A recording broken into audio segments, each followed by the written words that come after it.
Comunicação. Boa noite. Boa noite. Ministros do Supremo decidem que Eduardo Cunha é réu na Operação Lava Jato. Justiça da França condena Paulo Maluf a 3 anos de prisão por lavagem de dinheiro. Dilma assina acordo com a Samarco para recuperar o Rio Doce, atingido pela tragédia em Mariana. Após atropelamentos, moradores da periferia paulistana constroem lombadas em ruas. Justiça contraria taxistas e autoriza o funcionamento do Uber em Guarulhos. Papa Francisco diz que a Igreja Católica não quer dinheiro sujo de pessoas que abusam de trabalhadores.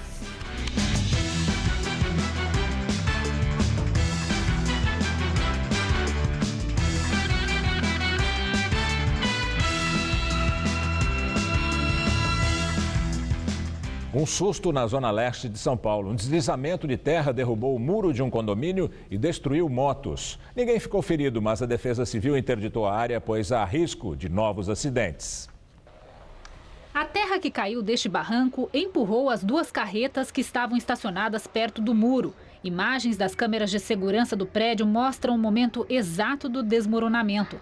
As carretas derrubaram o muro do condomínio e caíram em cima de 9 motos, que ficaram soterradas. Ricardo tinha comprado a moto dele há apenas uma semana. Era uma exigência do novo emprego. Prejuízo de R$12 mil e que eu tive, agora fiquei sem carro, fiquei sem moto e o emprego está em risco também, porque não tenho recurso para comprar uma nova moto. E a moto é a ferramenta essencial para o meu trabalho. O terreno, vizinho ao condomínio em Cangaíba, na zona leste de São Paulo, é particular. Segundo a coordenação das subprefeituras, o local é utilizado como depósito de carros apreendidos pela Polícia Civil de São Paulo.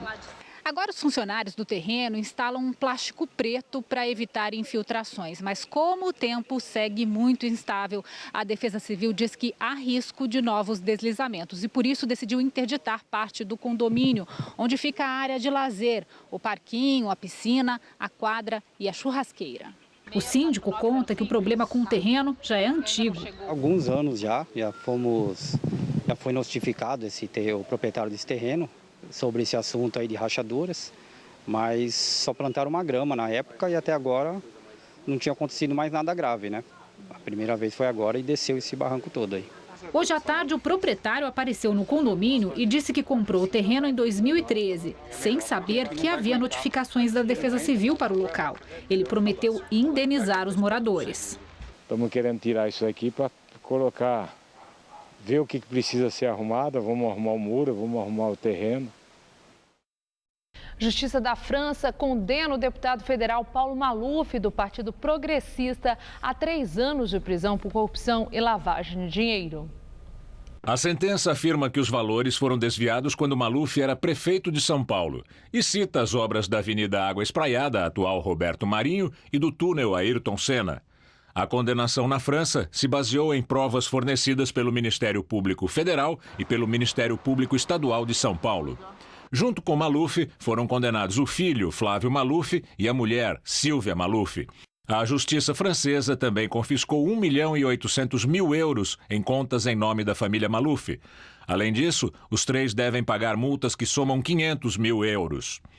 Maluf só pode ser preso se for condenado pelos mesmos crimes no Brasil ou se for detido por forças internacionais de segurança, como a Interpol. No Brasil, ele é alvo de 2 inquéritos no Supremo Tribunal Federal, acusado de corrupção passiva e crimes contra o sistema financeiro. A suspeita é que o prejuízo aos cofres públicos tenha sido de US$ 1 bilhão. As ações correm em segredo de justiça. O deputado ainda não se pronunciou sobre o caso. O Papa Francisco diz que a igreja não quer doações de dinheiro sujo obtido pelo abuso de trabalhadores mal remunerados. O Papa falou durante a audiência semanal com peregrinos no Vaticano. Francisco disse que alguns doadores oferecem à igreja o lucro do sangue de pessoas que foram exploradas, maltratadas e escravizadas com trabalho mal remunerado. Schiavizzata, com lavoro mal pagato. O Papa criticou o capitalismo desenfreado, chamou esse dinheiro de esterco do diabo e destacou que a igreja não precisa de dinheiro sujo, mas de corações abertos para a misericórdia de Deus.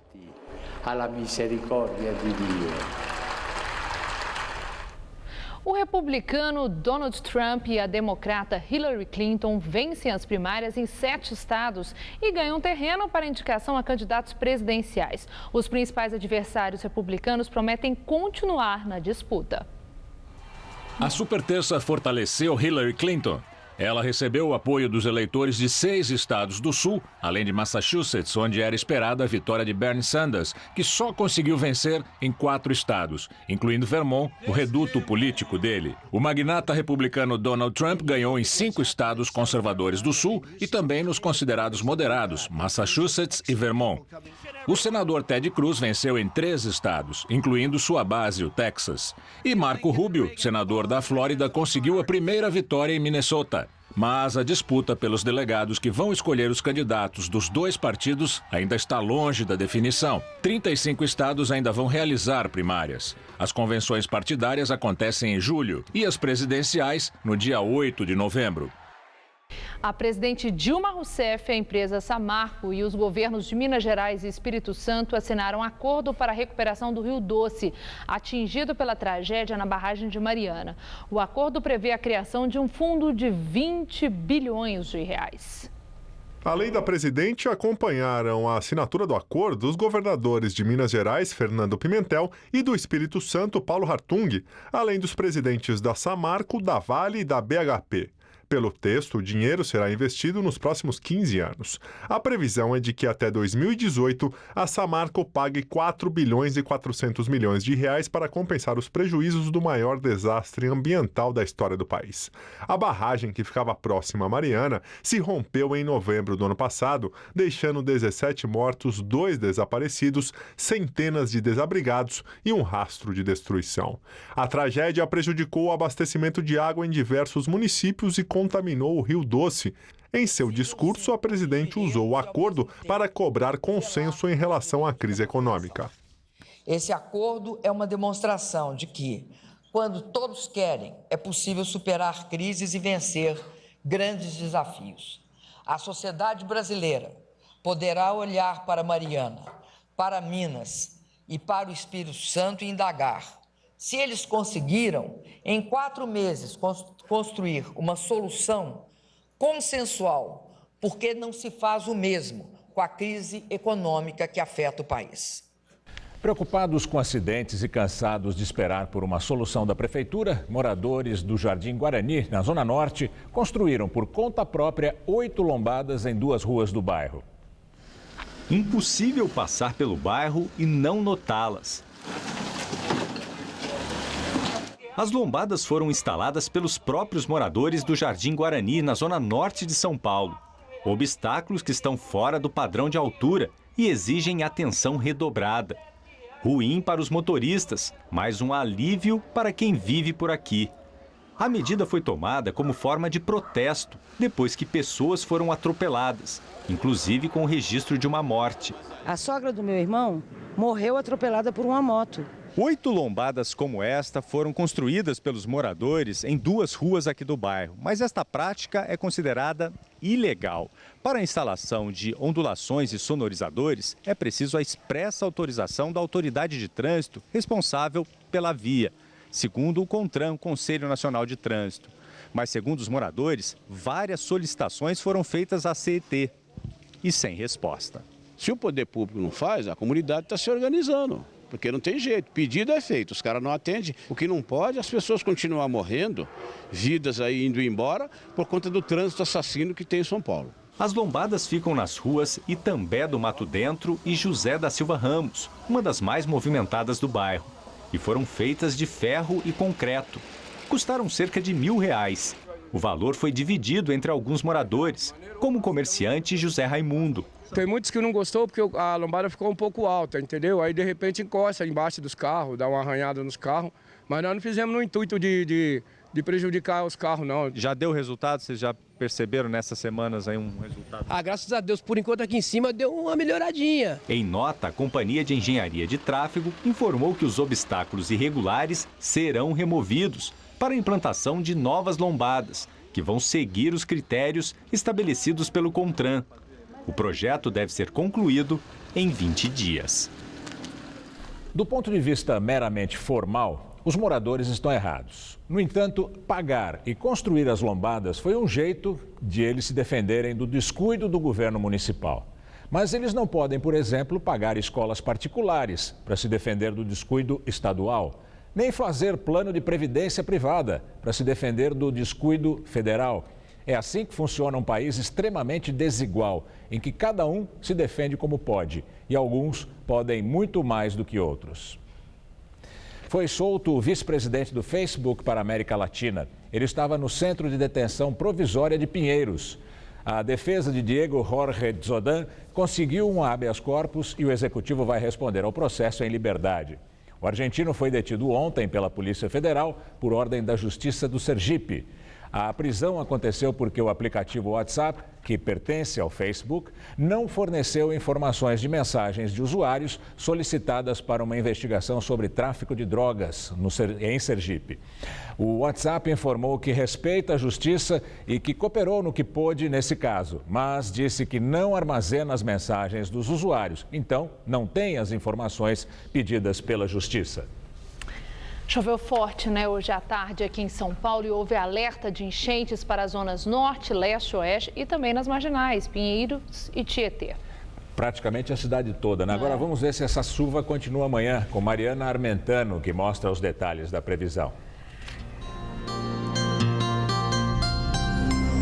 A quinta-feira promete chuvas em boa parte do país e há grandes volumes previstos. É que áreas de instabilidade somadas a um sistema de baixa pressão que está no mar e o ar quente e úmido que predomina no Brasil organizam nuvens de chuva em toda essa área mais escura no mapa, desde o sul do país, pegando boa parte do sudeste até o norte do Brasil. Mas os maiores volumes são esperados para o leste de São Paulo, sul de Minas Gerais, sul do Rio de Janeiro e para o leste de Santa Catarina e do Paraná.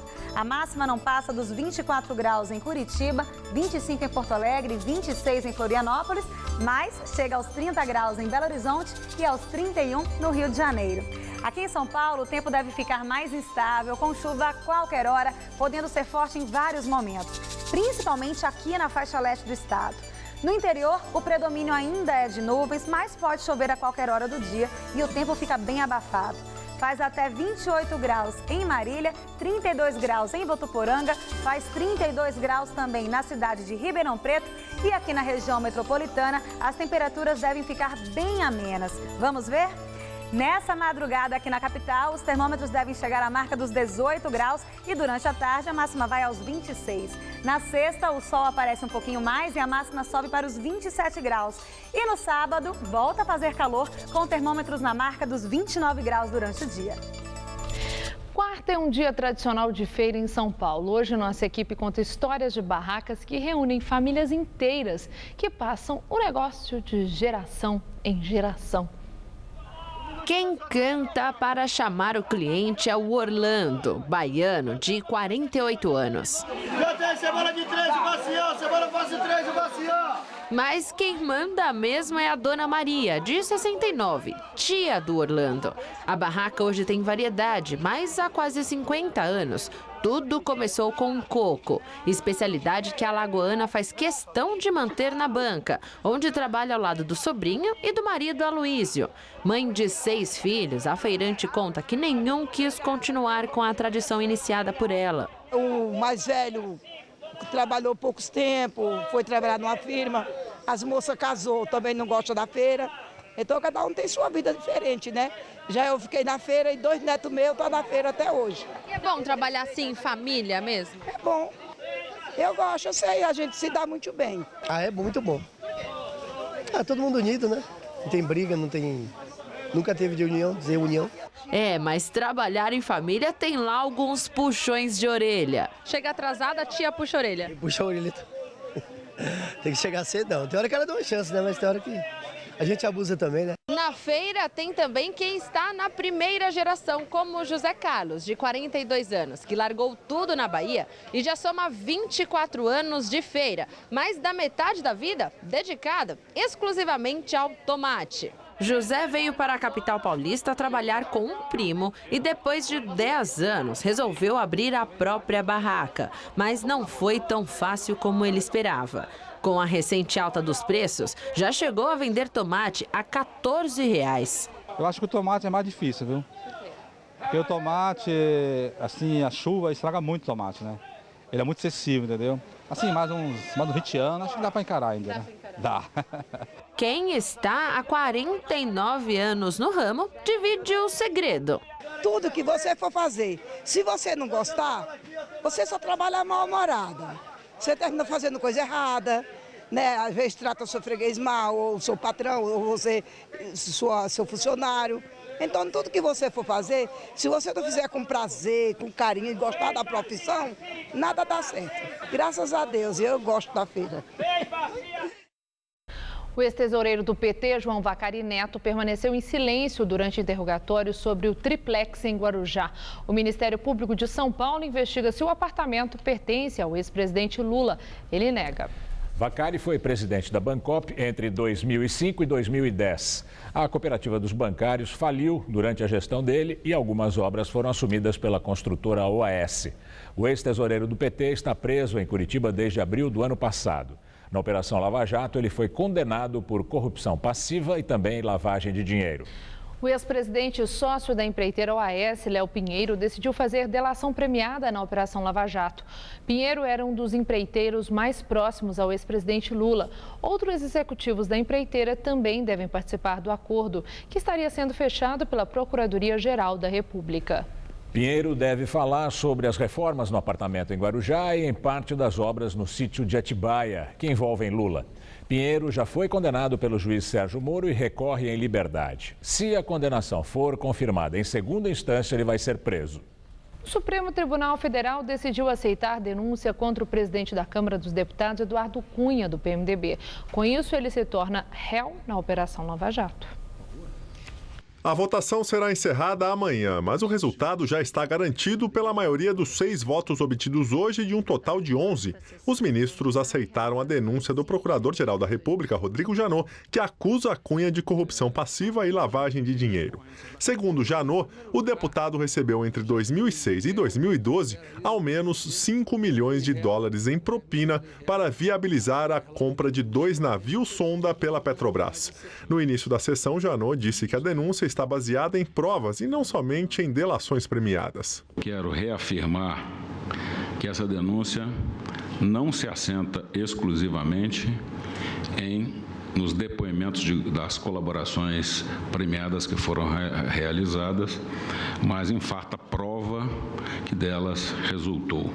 O advogado de Cunha, o ex-procurador-geral da República, Antônio Fernando Souza, disse que o Ministério Público omitiu na denúncia dados favoráveis ao deputado e que não há documento que prove o pagamento de propina. Eduardo Cunha, na época da prática dos crimes de corrupção descritos na denúncia, não conhecia Fernando Soares, isso ele mesmo diz, não conhecia Júlio Camargo, o próprio Júlio diz, e Nestor Severo. Mas, a despeito da comprovada impossibilidade material da sua participação, a denúncia aponta-o como coautor dos crimes. Não há dúvida, portanto, que com relação aos fatos de 2006 e 2007, não há nenhuma participação do Eduardo Cunha. Então, não há nada que dê suporte a essa afirmação, porque a denúncia se refere a 2006. O ministro relator, Teori Zavascki, aceitou parte da denúncia que atinge também a ex-deputada Solange Almeida, hoje prefeita do município fluminense de Rio Bonito. Zavascki considerou que não há indícios de participação de Cunha e Solange nos crimes apontados durante a fase de contratação dos navios e acerto de propinas. Para o ministro, o deputado só participou em um segundo momento, quando houve pressão para que o lobista de empreiteira, Júlio Camargo, retomasse os pagamentos de propina. Essas colaborações, elas não são isoladas, elas ganham valor na medida em que são acompanhadas de elementos, pelo menos indiciários, muito sugestivos da veracidade. O voto de Zavascki foi seguido pelos ministros Carmen Lúcia, Roberto Barroso, Edson Fachin, Marco Aurélio e Rosa Weber. Cunha e Solange se tornam os primeiros réus da Operação Lava Jato com foro privilegiado. Ontem, Cunha sofreu outra derrota, mas na Câmara dos Deputados. Mesmo após diversas manobras, o Conselho de Ética instaurou o processo que pode levar à cassação do deputado. Direto de Brasília, agora, Josias de Souza fala sobre a situação de Eduardo Cunha. Como previsto, o Supremo Tribunal Federal iniciou o julgamento da denúncia da Procuradoria da República contra Eduardo Cunha. A sessão foi interrompida antes do término do julgamento, mas já se formou uma maioria de 6 votos a favor do recebimento da denúncia. Significa dizer que essa denúncia agora vira uma ação penal e que Eduardo Cunha será réu.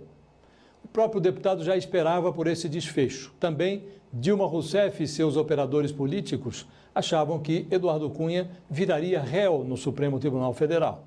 As opiniões de Eduardo Cunha e de Dilma coincidem também em relação ao que deve acontecer agora, depois do julgamento. Eduardo Cunha diz que nada nem ninguém o fará deixar a presidência da Câmara. E Dilma Rousseff, por razões diferentes, também acha que o melhor é que Eduardo Cunha permaneça no comando da Câmara. Para o Palácio do Planalto, um Eduardo Cunha mais enfraquecido à frente da presidência da Câmara ajudará a sepultar mais rapidamente o pedido de impeachment, que continua pendente de votação. Pesquisa Datafolha informou que 78% dos brasileiros querem que o mandato de Eduardo Cunha seja cassado. Mas o Palácio do Planalto pensa diferente. Se o suspeito é conveniente aos planos políticos do governo, que o suspeito presida a Câmara. Fica entendido que o cinismo também é uma forma de patriotismo. Boa noite. Uma correção. Dissemos que o deputado Paulo Maluf ainda não havia se pronunciado sobre a decisão de prisão por parte da Justiça francesa, mas, numa nota, a defesa dele afirmou que a decisão não é definitiva e aguarda julgamento na Corte de Apelação francesa. Ainda segundo essa nota, todos os valores envolvidos no processo teriam origem ilícita, foram declarados às autoridades brasileiras e os respectivos impostos foram pagos. O Tribunal de Contas da União decidiu prorrogar por mais um ano o bloqueio de bens do ex-presidente da Petrobras, Sérgio Gabrielli, e dos ex-diretores Nestor Severó e Paulo Roberto Costa. Os 3 e mais 7 pessoas que também continuam com os bens bloqueados são apontados como possíveis responsáveis pelo prejuízo da Petrobras na compra da refinaria de Pasadena, nos Estados Unidos. O TCU entende que o negócio feito em 2006 causou um rombo de 792 milhões de dólares aos cofres da estatal. Depois da volta às lojas dos discos de vinil, o antigo formato de registro musical também retorna ao mercado brasileiro. Considerada por muitos ultrapassada, a fita cassete renasce em grande estilo. Aqui em São Paulo, um estúdio de gravação já mergulhou nessa onda nostálgica. Uma letra e um número que rebobinam o tempo. Cassete, uma fita de gravação que muita gente da nova geração mal conhece. Faço nem ideia. Nostalgia, né? Pois os donos deste estúdio de gravação tiveram uma surpresa quando decidiram entrar nessa onda saudosista. Eles compraram uma máquina de duplicação de fitas cassete e fizeram um vídeo para mostrar a novidade nas redes sociais. Mas eles não imaginavam que ao abrir essa porta e comprar uma máquina analógica de copiar cassete, eles fossem causar um alvoroço digital. É que não só o vídeo deles na internet teve milhares de visualizações, como também eles descobriram um movimento crescente de pessoas pedindo a volta dessas pequenas aqui. Foi um tiro certo, porque em 2 semanas a gente postou esse vídeo, né? Assim que as máquinas chegaram, em 2 semanas lotou nossa caixa de e-mail de pedidos. E a gente viu essa lacuna no mercado. A princípio é um saudosismo. Muitas pessoas não tiveram contato com o áudio analógico, né? O pessoal da nova geração já cresceu escutando tudo em CD. E a partir do momento que começou a ouvir, notou que tem uma sonoridade diferente. O futuro para esse músico tá no cassete. A banda dele decidiu gravar algumas músicas em fita para recuperar aquele conceito antigo de mixtape a fim de divulgar o trabalho. Mas segundo ele, a sensação foi tanta que todas as 50 fitas que a banda gravou foram vendidas em 10 minutos.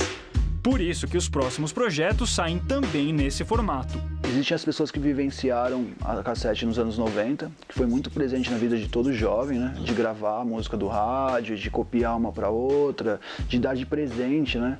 E eu acho que hoje a juventude também sente a necessidade de vivenciar uma coisa que não viveu. Esse movimento é igualmente forte lá fora.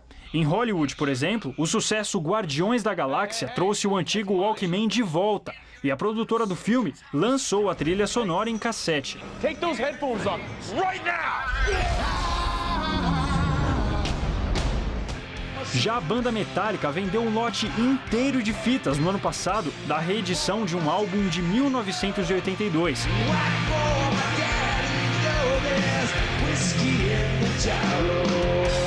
Ou seja, um motivo a mais para o Fernando ficar de ouvidos atentos à antiga moda que retorna.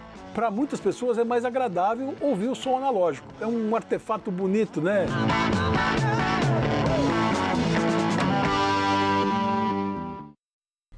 Tripulação da Estação Espacial Internacional volta à Terra depois de quase um ano de missão. Um americano e um russo passaram 340 dias no espaço na mais longa missão americana da história. 3 horas e meia depois de deixar a estação, eles pousaram na estepe do Cazaquistão, numa cápsula Soyuz, junto com outro cosmonauta russo, que ficou na estação por 5 meses e meio.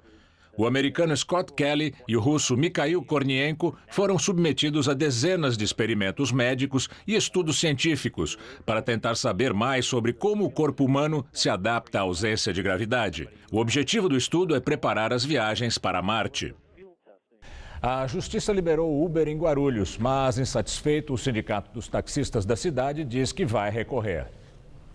Alexandre está sempre viajando a trabalho. Para ir e voltar do aeroporto, não pega mais táxi. Diz que prefere o Uber porque é mais barato. Para mim é um absurdo, assim, pagar R$150 para voltar para o centro de São Paulo. Quanto você paga no Uber? 50. Um terço do preço. É, mais ou menos isso. É que a tarifa do Uber não tem a chamada taxa de retorno, que acrescenta ao preço 50% do valor da corrida e que pode ser cobrada pelos táxis quando o destino é em outra cidade. Pela regra, só taxistas de uma única cooperativa têm autorização para atender os passageiros no aeroporto. Eles reclamam que o movimento caiu por causa da disputa com os motoristas do aplicativo. Você fica no terminal meia hora que você fica, você vê vários carros da Uber carregando, descarregando, chega, descarrega e sai carregado. Quer dizer, a gente fica esperando aí, fica horas e horas aí, às vezes, sem sair, sem pegar uma corrida. Concorrência que deve ficar ainda mais explícita depois que a Justiça negou o pedido do Sindicato dos Taxistas Autônomos de Guarulhos para proibir o Uber de atuar na cidade. O juiz alega que, como não existe uma lei municipal que impeça essa nova modalidade de serviço, ela não pode ser proibida. Vale, então, nesse caso, escreveu o juiz, a livre iniciativa, a livre concorrência e a liberdade de profissão. A decisão recomenda ainda que o serviço seja regulamentado. O Sindicato dos Taxistas de Guarulhos informou que vai recorrer. Muito errado, né? Porque a nossa categoria, nós temos impostos, nós temos muitas coisas a pagar, né? E eles entram agora, fazem o que quer, como se diz o ditado, né? Entra por trás e quer sentar na janela, né? A demanda de corrida caiu não só da gente aqui, como o pessoal da rua, só que eles vão inflacionar o mercado. Eles estão colocando mais carros do que a demanda. Eu quero ver daqui a 1, 2 anos, com mais de 200 carros Uber cadastrados, como que vai ficar a sustentabilidade disso. Não deixa de ter o seu lado bom e ruim também. Eu sei que os profissionais do lado do táxi também têm a sua razão, mas enfim, para nós que usamos até agora tem sido muito bom. No mundo inteiro o Uber está operando, não tem por que não operar em São Paulo, muito menos em Guarulhos. Na entrevista do dia com Maria Lídia Flandoli, a polêmica divisão no PSDB paulista. Entrevisto o secretário estadual de Logística e Transportes de São Paulo, Duarte Nogueira, político atuante do PSDB, onde já foi presidente do Diretório Estadual, deputado federal por 3 legislaturas e secretário de Estado da Habitação e da Agricultura e Abastecimento nos governos Mário Covas e Geraldo Alckmin. Muito obrigada por estar conosco. Eu quero começar com uma questão muito delicada que estarreceu, que foi essa denúncia da Operação Alba Branca, do pagamento de propina a agentes públicos em contratos com empresas fornecedoras de material para merenda escolar. E o senhor foi citado numa delação, nominalmente. O senhor publicou uma nota em que se mostrou estarrecido por aquilo que o senhor chamou de leviandade dessa delação. A minha pergunta, A quem interessa manchar o seu nome com uma denúncia de corrupção? Bom, boa noite, Maria Lídia, boa noite aos telespectadores. Eu já tive a oportunidade de manifestar imediatamente quando o meu nome foi citado. Eu já me coloquei à disposição de todas as instâncias investigativas e durante todo o inquérito e as escutas telefônicas, o meu nome jamais foi citado. E no último depoimento de uma pessoa que foi presa, entre os outros que foram presos para prestar os depoimentos depois do inquérito, um único que citou o meu nome de uma maneira leviana, irresponsável e mentirosa. E, portanto, no momento oportuno, o meu advogado vai fazer o processo crime por injúria, por difamação contra essa pessoa, e os que já foram ouvidos posteriormente já estão desmentindo que o meu nome teria sido cogitado em qualquer instante. Então, eu acredito na justiça e tenho certeza, estou tranquilo na solução desse caso e, ao mesmo tempo, na reposição da verdade. O senhor moveu ação por calúnia e difamação contra essa pessoa que, na delação, teria citado o seu nome? Não foi feita uma delação premiada ainda. Na verdade, foi um depoimento colhido depois que a justiça entendeu prender esses criminosos e para que eles pudessem, no termo de declaração, dar a sua opinião depois das escutas que os envolvem em crime contra o patrimônio público, contra os interesses públicos. E, na verdade, foi citado de uma maneira solta dentro do depoimento dele e de uma maneira muito confusa. Eu acredito que foi intenção, né, de verdade, em fazer uma confusão para prejudicar as investigações e os esclarecimentos deste caso. Bom, o seu partido, o PSDB, aqui de São Paulo, parece que não anda num bom momento. As prévias para a escolha, a prévia para a escolha do candidato a prefeito foi um horror. Briga, inclusive com um movimento em grupos muito bem divididos para impugnar a outra candidatura, a candidatura adversária, no caso a de João Dória. A minha indagação é o que está acontecendo, esse racha interno do PSDB, que parece que vem de longe e agora recrudesce. O PSDB, olhando de fora, parece um partido dividido na base de como se houvesse dois partidos num só partido, o partido de dois em um. O que está acontecendo? Bom, Maria Lídia, não está acontecendo racha algum. Você conhece bem a dinâmica da política, sobretudo aqui na capital. O PSDB disputa a eleição aqui em São Paulo desde 1988. A única eleição em 92 que não houve ou Serra candidato ou Geraldo Alckmin candidato. 88, 96, 2000, 2004, 2008, 2012, ou foi Serra ou foi Geraldo Alckmin, duas grandes lideranças do nosso partido. Nesse momento, uma nova candidatura com um novo nome surgirá através de um processo de prévias. Se nós tivéssemos escolhido da manga do colete de um conjunto de lideranças um único nome, não seria democrático. Houve a apresentação, foi definido o critério das prévias, 3 candidatos se apresentaram, o primeiro turno levou a escolha do João Dória em primeiro lugar, em segundo lugar o André Matarazzo, o Trípoli ficou em terceiro lugar, agora haverá um segundo turno, dentro de um regime democrático, como deve ser em qualquer partido que tenha uma experiência nova a ser colocada e um candidato novo a se apresentar, que eu acho que é o que espera, inclusive, o povo de São Paulo, uma novidade, alguém que traga boas ideias, que traga envolvimento, dinamismo, para poder melhorar a cidade de São Paulo, que, na minha opinião, precisa melhorar muito. O senhor é muito elegante. Na maneira como o senhor fala, parece que está tudo como o senhor mesmo disse, como deve ser. Mas, quando tem acusação de adversários dentro de um próprio partido, de compra de voto, de abuso de poder econômico, essa é a ideia que foge dos parâmetros de uma democracia civilizada. Então, parece que configura dentro do PSDB esse racha, sim, tanto que o presidente nacional do partido, Aécio Neves, já expressou preocupação com o PSDB paulista, dizendo que é necessária a unidade do partido para vencer a eleição. A impressão que se passa, e aí eu pergunto para o senhor, se isso que sugere ser um racha, o senhor diz que não é, está oferecendo aos adversários de outros partidos a segurança da derrota anunciada do candidato do PSDB?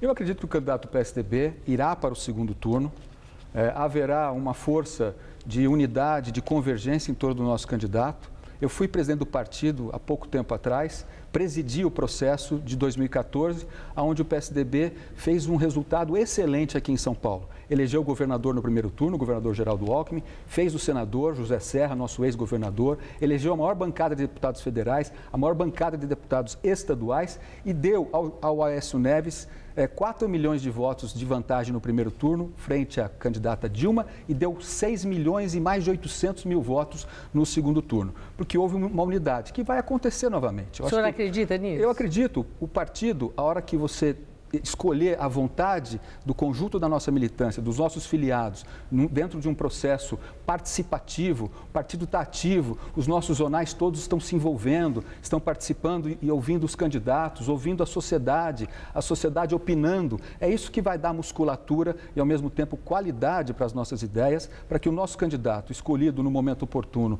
agora no segundo turno, possa ser o agente que vai levar todas essas ideias para apresentar para a cidade de São Paulo.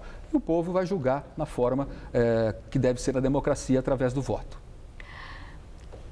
Recentemente, o governador Geraldo Alckmin, ultimamente, vem crescendo numa imagem nacional. Até porque ele tem tomado posições em grandes questões. Com isso, ele adquire muita visibilidade no noticiário, na televisão, na primeira página dos principais jornais em todo o país. Parece que numa construção, sim, de imagem nacional, de olho em 2018. Na convenção do partido, em que houve a eleição de novo presidente estadual, municipal, já foi lançado claramente o nome de Alckmin, candidato a presidente em 2018. O senhor acredita que esse movimento todo que vem acontecendo, as denúncias muito graves envolvendo enriquecimento ilícito, denúncia de corrupção, de nomes importantes como o seu próprio, Fernando Capês, Edson Aparecido, homens que são da linha de frente de Geraldo Alckmin, seja uma artilharia para atingir Alckmin? Bom, em primeiro lugar, democracia não é rotatividade. Democracia é o povo escolher aquilo que para ele é melhor para o seu futuro, para ele vencer na vida, para ele ter a sua família estudando, saúde, trânsito, mobilidade, segurança. E é isso que vem acontecendo. O governador Geraldo Alckmin já foi eleito pelo voto popular 3 vezes governador de São Paulo. E, portanto, o seu povo o conhece. Ele tem uma capacidade administrativa muito forte, muito eficiente, muito dinâmica. E, ao mesmo tempo, quando a gente ouve que estados brasileiros estão deixando de pagar salário de funcionário público ou 13º, aqui nós estamos discutindo se nós vamos investir mais ou investir menos, em função da nossa crise e do declínio de arrecadação que nós sofremos aqui também. Mas o Estado vai bem, os programas funcionam, os investimentos estão acontecendo. O Brasil todo, estarrecido com esse volume de escândalos que todos os dias nós assistimos, nós também somos vítimas do fogo amigo ou do fogo do adversário, que tende, sem dúvida alguma, em amplificar qualquer possibilidade de prejudicar esse ou aquele. Não é um tipo de discussão que eu gosto de fazer. Eu gosto de acreditar na justiça e ir atrás dos fatos e buscar a verdade, principalmente quando eu sou o questionado. E assim vai ser. Bom, agora, no Brasil todo, eu tenho certeza que o governador Alckmin é a síntese da boa política. Ele é um homem correto, honesto, bom administrador e que tem o seu povo ao seu lado. Secretário, o senhor acaba de admitir, dentre as hipóteses da origem do que está acontecendo, inclusive o fogo amigo. Aí a minha pergunta. O senhor admite a possibilidade de o artífice da denúncia que recaiu sobre o senhor para manchar o seu nome possa ser de adversário dentro do próprio partido para tirá-lo como possível candidato à cadeira de Alckmin em 2018? Em absoluto. Eu não acredito que nenhum tucano tenha feito esse gesto contra mim. Muito pelo contrário. Eu tenho no partido uma relação muito positiva. Mas talvez outros colegas possam experimentar esse tipo de problema ou de acusação. Não, o senhor que falou em fogo amigo. E sim, sempre há fogo amigo. A política é feita de entendimentos positivos e de entendimentos negativos. você sempre vai ter que tratar disso. Agora, eu acho que quanto mais transparente for as suas atitudes e mais enérgica for a sua indignação em relação a um sentido que tem de te acusar injustamente, mentirosamente, é claro que cada um vai se defender da melhor forma possível. Então, repito, não acredito que tenha sido nenhum tucano que tenha feito esse tipo de acusação leviana contra mim. Só para o senhor não sair chateado daqui que eu não perguntei nada de transporte. A questão das praças de pedágio nos investimentos em rodovias, nas estradas de São Paulo, que são cobrados. Prefeitos reagiram muito fortemente dizendo não vai ter pedágio e pronto. Qual é a alternativa para o governo do estado se não houver pedágio para oferecer e apresentar boa manutenção das estradas e estradas novas? Vocês têm alternativa ou vai ter novo pedágio sim? Maria Lídia, São Paulo tem um programa vitorioso, reconhecidamente exitoso na área de concessão de rodovias. Nós estamos fazendo quase 20 anos nessa experiência, ela é segura, ela tem previsibilidade, tem segurança jurídica e tem bons resultados. Trazido a valor presente, foram 77 bilhões de reais de investimentos ao longo de todos esses anos dos nossos 20 lotes de concessão. 6.400 quilômetros, 23 mil trabalhadores absorvidos nesse processo. E das 20 melhores rodovias do Brasil, 19 estão em São Paulo. Então, tem pedágio? Vai ter novo pedágio? Novos pedágios? Essa nova concessão de 4 novos lotes estão sendo apresentados em audiências públicas e consultas públicas e para fazer novos investimentos em duplicação, remodelagem de trevos, mais infraestrutura, é claro que a contrapartida são as praças de pedágio, mas elas estão bem definidas, feitas de maneira transparente e, obviamente, cada região vai discutir sugestões, opinar para que a coisa seja feita com a maior transparência possível. Secretário, muito obrigada. Eu que agradeço. Uma boa noite ao senhor. Para você também, Maria Lídia. Gamberini. Você vai ver a seguir. Cuba registra o primeiro caso importado de Zika vírus. Coreia do Norte na mira da comunidade internacional. O Conselho de Segurança da ONU aprova por unanimidade uma nova série de sanções contra o país.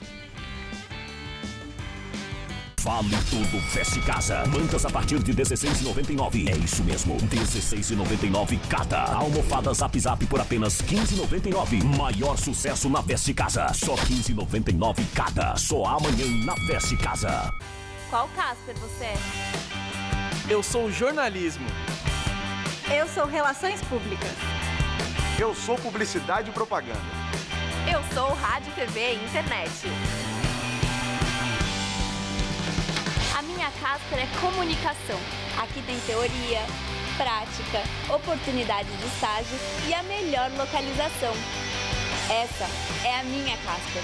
Essa é a nossa Casper.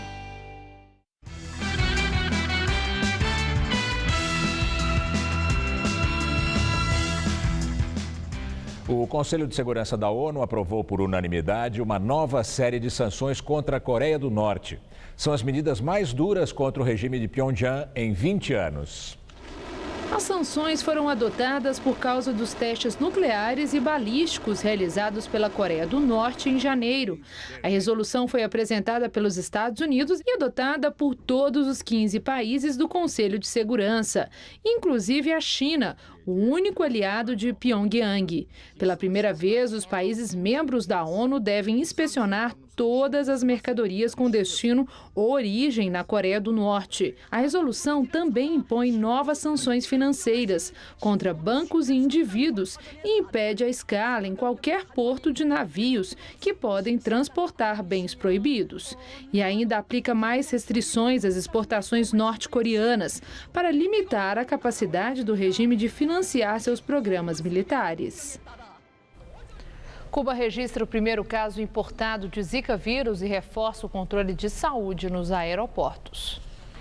A TV estatal anunciou que o primeiro caso importado é de uma médica venezuelana de 28 anos, que chegou à ilha em 21 de fevereiro para um curso de pós-graduação. O marido e o cunhado contraíram a doença na Venezuela. Ela está internada e o estado de saúde não é grave. As autoridades reforçaram controle em aeroportos e portos cubanos para viajantes das Américas e de Angola, onde foi detectado um surto de febre amarela. Na semana passada, o presidente Raul Castro ordenou a mobilização de cerca de 9.000 soldados para intensificar a campanha contra o mosquito Aedes aegypti. E agora vamos às notícias do esporte com Rodolfo Gamberini e Celso Cardoso. Hoje tem Corinthians na Copa Libertadores da América. É um jogo que não é muito fácil para o time invicto, né, Celso? Não, vai ser Gamberini. aquela molezinha. Não vai ser molezinha, mas Longe nem em sonho. Mas também do jeito que eu ando com previsão, é capaz de depois meter uma goleada e eu ficar com cara de tacho amanhã. Mas apesar de todas as previsões catastróficas e de ter perdido o primeiro amistoso da temporada em jogos oficiais, o Corinthians está invicto em 2016. Tem a melhor campanha no Paulistão e tenta logo mais, 9h45 da noite, a segunda vitória na Libertadores. O jogo é contra o Independente Santa Fé, atual campeão da Copa Sul-Americana, time entrosado e muito chato de ser batido. A Arena Corintiana deverá estar lotada para a partida. 2 super campeões pelo Corinthians, lado a lado na bancada de coletivas. É o maior goleiro com quem eu trabalhei. Um cara que fez eu crescer muito como pessoa, não só como atleta. Com certeza, o melhor treinador que eu trabalhei também até hoje. Recuperado de um edema na coxa, Cássio volta ao time titular, que terá na linha Fagner, Felipe ou Balbuena, porque o Felipe está com uma desinteria, mas deve jogar, Iago e o Wendel, completando a linha defensiva.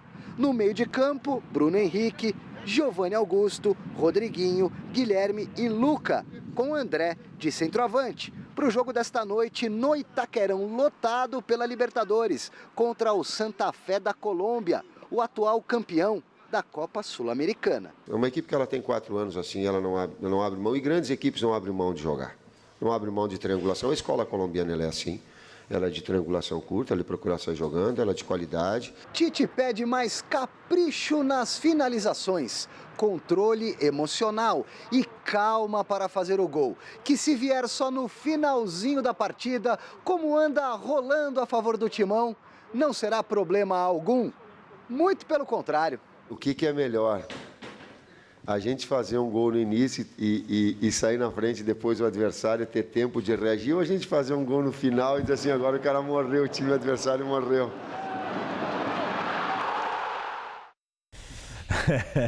Bom, e os jogadores do Independente Santa Fé fizeram ontem o famoso reconhecimento do gramado do Itaquerão. Às vezes dá maior confusão. Tem clube que catimba, não permite a entrada do time visitante no seu próprio campo. Nada a ver, né? Nada, é várzea.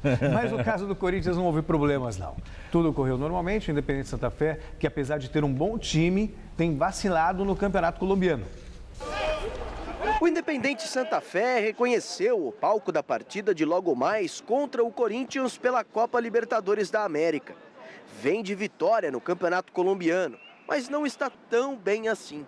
Ocupa a modesta 10ª colocação. Por isso, o torneio sul-americano torna-se prioridade, ainda mais quando o adversário traz certo favoritismo. Eu creo que sim, que há, digamos, leve favoritismo quando os equipos são parejos. Sim, há um leve favoritismo quando as equipes são parecidas, quando são importantes e jogam em casa. Eu não mexo com favoritismo, mexo com o meu time, o programa para vencer o Corinthians. Sei que eles estão fazendo o mesmo. O Independente Santa Fé não começou bem a Copa Libertadores da América. Empatou com o Cerro Porteño em casa em 0-0. Por isso, precisa surpreender o Corinthians esta noite aqui na Arena. Nós queremos ganhar, temos que ver se o Corinthians vai permitir. É uma grande equipe, defende bem e jogando diante de sua torcida vai querer ganhar e assegurar a classificação. Vai ser um jogo difícil para nós, mas para o Corinthians também será. Eu acho que vai ser um belo jogo, né, Celso? Sim, essa é a expectativa. Não vai ser jogo assim brilhante do ponto de vista técnico. Jogo trancado, mas jogo né? pegado, brigado. O time colombiano, os times colombianos de maneira geral sabem jogar, tocam bem a bola. E o Corinthians não pode esquecer. É o que o Tite falou, né? Isso, de ter muita paciência, eles fazem muitas triangulações e tal. E o Corinthians vai ter que ter paciência, a torcida vai ter que ter paciência. É óbvio que o Perusso, técnico uruguaio, num primeiro momento vai se defender, vai diminuir os espaços. E se o Corinthians permitir, como ele disse, ele vai ganhar. Vai ganhar, se o Corinthians permitir. O que eu não acredito. Acho que também não. A rodada da Libertadores desta semana foi aberta, na verdade, ontem, mas não foi muito boa para quem jogou em casa, né? Dos 4 jogos que movimentaram a rodada do torneio sul-americano, nesta terça-feira, 2 deles, os visitantes, se deram melhor. Derrotas do Peñarol em Montevidéu, no Uruguai, e do Olímpia em Assunção, no Paraguai. Pelo Grupo 4, o Atlético Nacional venceu bem o Sporting Cristal. Ainda no primeiro tempo, os colombianos fizeram 2-0 com Sanches de cabeça e Copete finalizando após bela troca de passes. Na segunda etapa, depois de outra boa jogada, Moreno soltou a bomba para garantir a vitória por 3-0 e a liderança da equipe de Medellín no grupo, com 6 pontos conquistados em 2 jogos. O vice-líder da chave passou a ser o Huracán, que conseguiu ótimo resultado no Uruguai contra o Peñarol.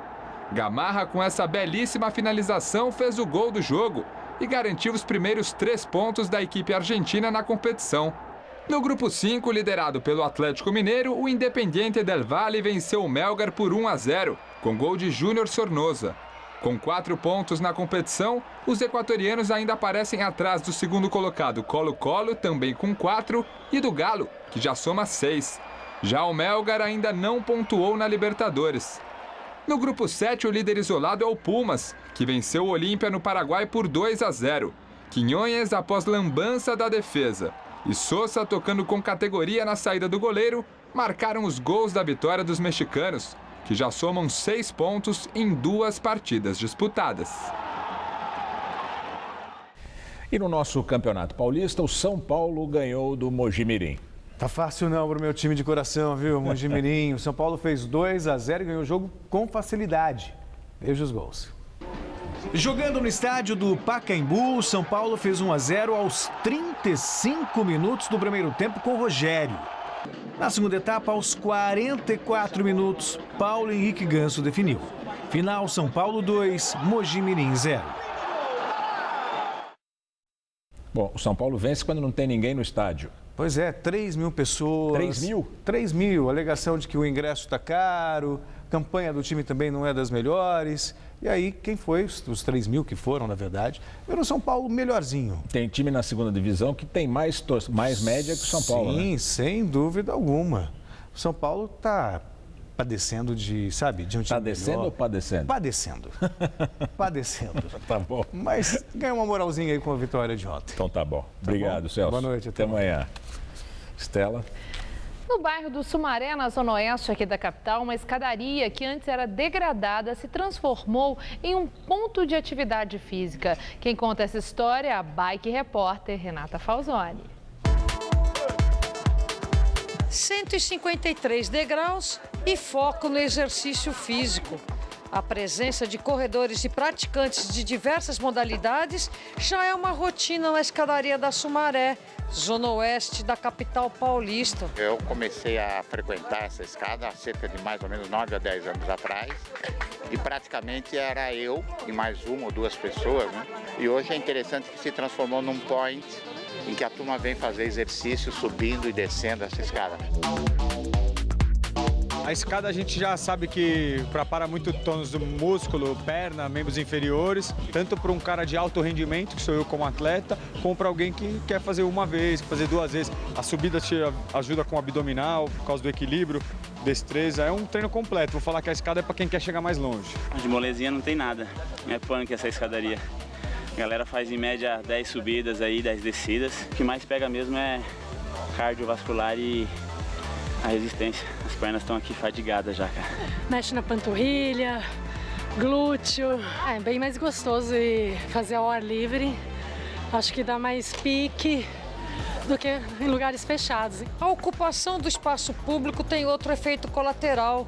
Este grupo de mais de 100 praticantes se reuniu para treinar e também arrecadar fundos para a manutenção do local, que desde o início de fevereiro vem ganhando nova pintura. E a história das carpas, da lenda das carpas, encaixou perfeitamente aqui nesse escadão. Aí elas sobem para fazer a desova na cabeceira do rio. E a cabeceira do rio fica num lugar de difícil acesso, montanhoso. Então a maioria não consegue, a maioria vai ficando pelo caminho. Tanto as pessoas daqui como as pessoas que vêm de fora, elas procuram tirar muito da cidade e oferecem muito pouco. É uma forma minha de agradecimento pela minha cidade, que é São Paulo. Direto tem reforma do corrimão, dos pisos, do gradil. A comunidade acaba vindo treinar e acaba cuidando do lugar também. Essa é uma ideia interessante. A própria população, como ela usa, ela mesmo se transformar no próprio cuidador daquela área. E uma última notícia. Pela quinta vez seguida, o Comitê de Política Monetária do Banco Central, o Copom, manteve a taxa de juros em 14,25% ao ano. O Jornal da Gazeta termina aqui. A edição de hoje pode ser vista no site do Jornal da Gazeta. Mais notícias em nossa edição das 10. Uma excelente noite para você. Voltamos amanhã às 7 da noite. Boa noite e até lá.